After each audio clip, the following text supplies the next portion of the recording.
বাসার কাজগুলো গুছিয়ে নেওয়ার পর যখন হাতে একটু অবসর টাইম থাকে, তখন তো আমি রুমের এদিক ওদিক ঘোরাঘুরি করি আর ভাবি কোনটা একটু গোছাবো, রুমের কোনটা একটু গোছালে ভালো লাগবে, কোনটা একটু মুছলে ভালো লাগবে। আমার মাথায় তো সারাক্ষণ এটাই ঘোরে। আপনাদেরও কি তাই? তো এই তো আমি সন্ধ্যার খাবারও একটু রেডি করছিলাম। আসসালামু আলাইকুম, welcome to my another blog. কেমন আছেন সবাই? এই যে বাইরে অনেক বৃষ্টি হচ্ছিল বিকালের দিকে, তো ভাবলাম যে এখন একটু শুয়ে বসে না থেকে আমি সেদিন যে টবটা কালার করছিলাম সেটা একটু মানি প্ল্যান্ট দিয়ে লাগিয়ে নিই। তো আমি চায়ের লিকার যেটা আমি ব্যবহার করার পর শুকনা করে রেখে দিয়েছিলাম, তারপর মাটিটা একটু সুন্দর করে মিশিয়ে নিয়েছি। আর এই তো আমার সেই সুন্দর কালার করা টবটাই, মানে দইয়ের পাতিল যেটা আর কি। তো এটাতে সুন্দর করে মাটি সেট করে আমি কিছু মানি প্ল্যান্টও কেটে নিয়েছি আমার সেই টবগুলোর থেকে। অনেক সুন্দর হয়েছে আমার মানি প্ল্যান্টগুলো, তো ভাবলাম আরও কিছু মানে অ্যাড করি যাতে অনেকগুলো হয়ে যায়। তো এরপর আমি সুন্দর করে সেট করে লাগাই নিব। এরপর আমি একটু বড় পাথর যেগুলো আছে দিয়ে নিব, আর তারপরে দেব কালার পাথরগুলো দিয়ে সুন্দর করে সাজিয়ে নিব। আর এই তো দেখুন আমার টবের ফাইনাল লুক। ঠিক কেমন লাগছে আমার টবের এই ফাইনাল লুকটা আপনারা অবশ্যই কমেন্ট করে জানাবেন। আর এভাবে ফেলে না দিয়ে জিনিসগুলো যদি ব্যবহার করা হয় তাহলে দেখতেও মাশাআল্লাহ হয় আর চোখেরও শান্তি। তো কেমন হলো অবশ্যই কিন্তু কমেন্ট করে জানাবেন। তো এরপর আমি বিকাল মানে সন্ধ্যার দিক, সন্ধ্যা হলেই তো মাথার ভিতর ঘুরে যে কী রান্না করব, একটু বাচ্চাদেরকে কি খাবার দিব, আর নিজেরও এখন এটাই মনে হয়।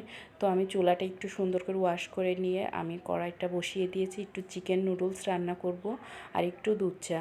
তো চিকেনগুলো সুন্দর পিস করে কেটে নিয়েছিলাম, এখানে সয়া সস, তারপর এমনি সস যেটা, তার সাদা গোলমরিচের গুঁড়া, সবটা দিয়ে আমি সুন্দর করে মেখে রেখেছিলাম ম্যারিনেট করে। তো এসব জিনিস যত ম্যারিনেট করে রাখা যায় ততই স্বাদ লাগে। তো এরপর আমি তেলটা দিয়ে সুন্দর করে নাড়াচাড়া করার পর পেঁয়াজ দিয়ে দিলাম। আর তেলটা একটু বেশিই লাগবে কারণ যাতে সফট সফট হয় খেতে, না হলে একটু একদম শুকনা শুকনা হইলে খেতে ভালো লাগে না। তো এরপর পেঁয়াজটা সুন্দরভাবে যখন ব্রাউন কালার টাইপের হবে তখন আমি একটু সস দিয়ে নিব। আর এদিকে দুধটাও চুলায় বসিয়ে দিয়েছি। তো দুধ বসিয়ে দিয়েছি এই কারণেই, কারণ দুধ চা খাবো, দুধটা একটু ভালোভাবে জাল হলে চাটার স্বাদ আর অন্যরকম। তো এই তো আমি নুডলসটাও দিয়ে দিয়েছি, তারপরে সুন্দর করে নেড়ে চেড়ে নিয়েছি। আমি অনেক তাড়াতাড়ি করছিলাম কারণ ব্লগটা একটু বড় হয়ে যাচ্ছিল। এরপর আমি এই তো দুধ চা বানানোর জন্য পানি বসিয়ে দিয়েছি। এরপর মশলাটা চানিতে দিয়ে নিব, লিকারটাও পানিতে দিয়ে নিচ্ছি, একটু কিছুক্ষণ ফুটায় ওই পানিটা আমি দুধে ঢেলে দিব লিকারটা ছেঁকে নিয়ে। তাহলে দুধ চায়ের যে সর ভাবটা থাকে সেটাও একদম ছাঁকনির ভিতরেই থেকে যায় না। আপনারা কি এভাবে বানিয়েছেন কখনো? এভাবে বানিয়ে খেয়ে দেখবেন, আসলেই অনেক স্বাদ লাগে। আর যেহেতু আমার ওই লিকারের পানিটাও ছিল, অ্যাড করেছি দুধের সাথে, একটু বেশিক্ষণ ধরেই জাল করে, এতে বেশ ঘনত্বটা আসবে। তো এরপর আমি সব কিছু রেডি করে নিচ্ছিলাম, তারপরে একটু টোস্টও যোগ করে নিলাম, কারণ আমরা আর কি দুধ চায়ের সাথে টোস্টটাই খেতে পছন্দ করি। আর বাচ্চাদের নুডলসটা দিব। আসলে সন্ধ্যা লাগলে হয় যে কিছু একটা করি বা ওদের কিছু একটা খাবার দিই। এখন এমনটা হয়ে গেছে, আর বৃষ্টির দিন হলে তো কোনো কথাই নেই। তো আমার এই সুন্দর ব্লগটি যে দেখছেন বা যে নতুন দেখছেন আমার এই পেজটা, অবশ্যই একটা ফলো দিয়ে রাখবেন আর অবশ্যই একটা লাইক দিবেন।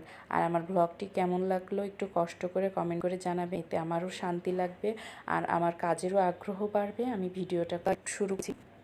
তো আজকের ব্লগ সবাই জানাবেন, আর খাওয়ার শেষে খেতে খেতে বিদায় নিব আজকে এ পর্যন্তই।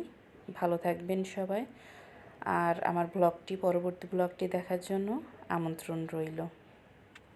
আসসালামু আলাইকুম।